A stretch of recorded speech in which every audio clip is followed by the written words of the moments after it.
गुजरात के माननीय राज्यपाल आदरणीय आचार्य देवव्रत जी, भारत सरकार के कृषि एवं किसान कल्याण मंत्री माननीय शिवराज सिंह चौहान जी, प्रदेश सरकार में मंत्रिमंडल के मेरे वरिष्ठ सहयोगी कृषि मंत्री श्री सूर्य प्रताप शाही जी,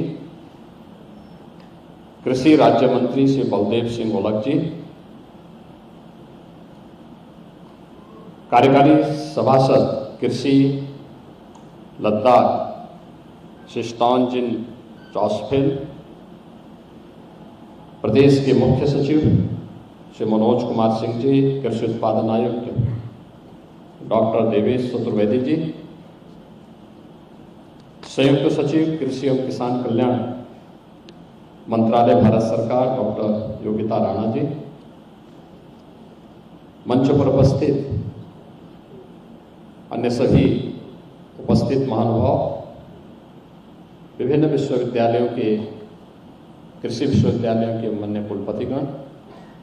कृषि विशेषज्ञगण, प्राकृतिक खेती में जिन अन्नदाता किसानों ने एक अच्छी शुरुआत की है, ऐसे सभी उपस्थित हमारे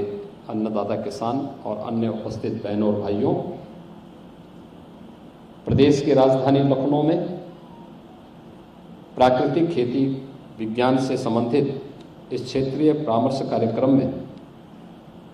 मैं आज के इस कार्यक्रम के मुख्य अतिथि, प्राकृतिक खेती के लिए जिन्होंने एक बड़े जन जागरण अभियान को अपने हाथों में लेकर के इसे सफलता की नई ऊंचाइयां प्रदान की हैं, ऐसे आचार्य देवव्रत जी का हृदय से मैं स्वागत करता हूं, अभिनंदन करता हूं। आचार्य जी ने भारत की ऋषि परंपरा को, जो धरती माता के प्रति हम सबके आग्रह को प्राचीन काल से, पौराणिक काल से ही हर भारतवासी को आग्रही बनाती रही है, उसका प्रतिनिधित्व करते हुए प्राकृतिक खेती के माध्यम से इस धरती माता को बचाने के एक संकल्प के साथ आगे बढ़े हैं। न केवल कुरुक्षेत्र में बल्कि हिमाचल प्रदेश और गुजरात आज आचार्य जी के इन कार्यक्रमों का उदाहरण बना हुआ है। इस अवसर पर मैं आप सबकी ओर से, प्रदेशवासियों की ओर से और देश के उज्जवल भविष्य के प्रति जो भी व्यक्ति आशा भरी निगाहों से आगे बढ़ता है, देखता है, उन सब की ओर से उनका हृदय से स्वागत और अभिनंदन करता हूं। आज यहां पर भारत सरकार के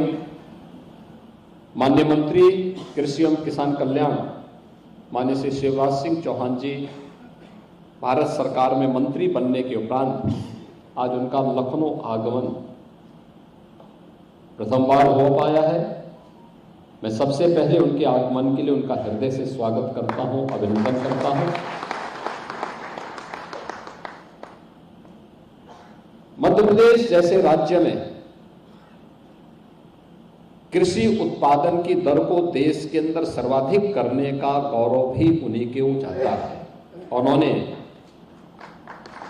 मध्य प्रदेश जैसे राज्य में वहां के किसानों के कल्याण के लिए जो अद्भुत कार्य किया था अपने मुख्यमंत्रित्व काल में, वो आज भी देश के अंदर उदाहरण है।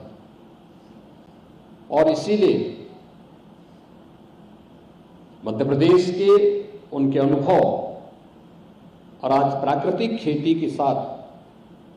कृषि और किसान कल्याण के साथ साथ ग्रामीण विकास के एक अद्भुत मॉडल देश की जनता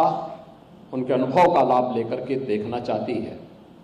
और इस दृष्टि से आज उनका मार्गदर्शन यहाँ पर आए हुए हमारे अन्नदाता किसानों को प्राप्त हुआ है। इस क्षेत्र के विशेषज्ञों के साथ इस संवाद के इस कार्यक्रम में मैं उनका हृदय से स्वागत करता हूं, अभिनंदन करता हूं। हम सब जानते हैं कि हरित क्रांति का लाभ अन्न उत्पादन करने में और उसकी उत्पादन क्षमता को बढ़ाने में प्राप्त हुआ, लेकिन यह अधूरा सच है। अगर आप 17वीं और 18वीं सदी के भारत के कुछ उन प्रांतों का, जिन्होंने अपने स्तर पर उन राज्यों में, उन क्षेत्रों में कार्य किया था, वहां की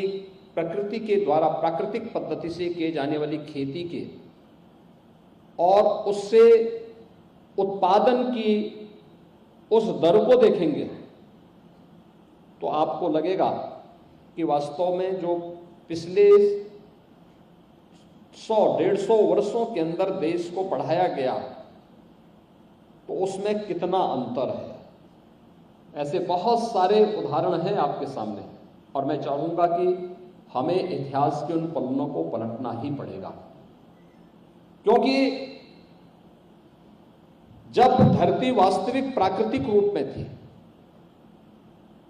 और उसमें समय के अनुरूप खेती किसानी के कार्यक्रम को आगे बढ़ाया गया तो देश के अंदर बहुत सारे क्षेत्र इसके उदाहरण हैं जहां पर हरित क्रांति के पहले उत्पादन खेती की ज्यादा थी। इसके बाद कुछ समय के बाद ठहराव आने के बाद जब उन क्षेत्रों में हरित क्रांति के बाद आधुनिक फर्टिलाइजर, केमिकल और पेस्टिसाइड का उपयोग होना प्रारंभ हुआ, कुछ समय के लिए हमें उत्पादन बढ़ता हुआ दिखाई तो दिया, लेकिन आज उसके दुष्प्रभावों से हम इस जीव सृष्टि को बचा पाने में बहुत कठिनाई महसूस कर रहे हैं। वो सीधे जहर के रूप में नहीं आ रहा है, लेकिन एक स्लो पॉइजन के रूप में वह हर व्यक्ति की धमनियों में घुसता जा रहा है। और ये केवल मनुष्य के लिए नहीं, अभी 2 वर्ष पहले की घटना है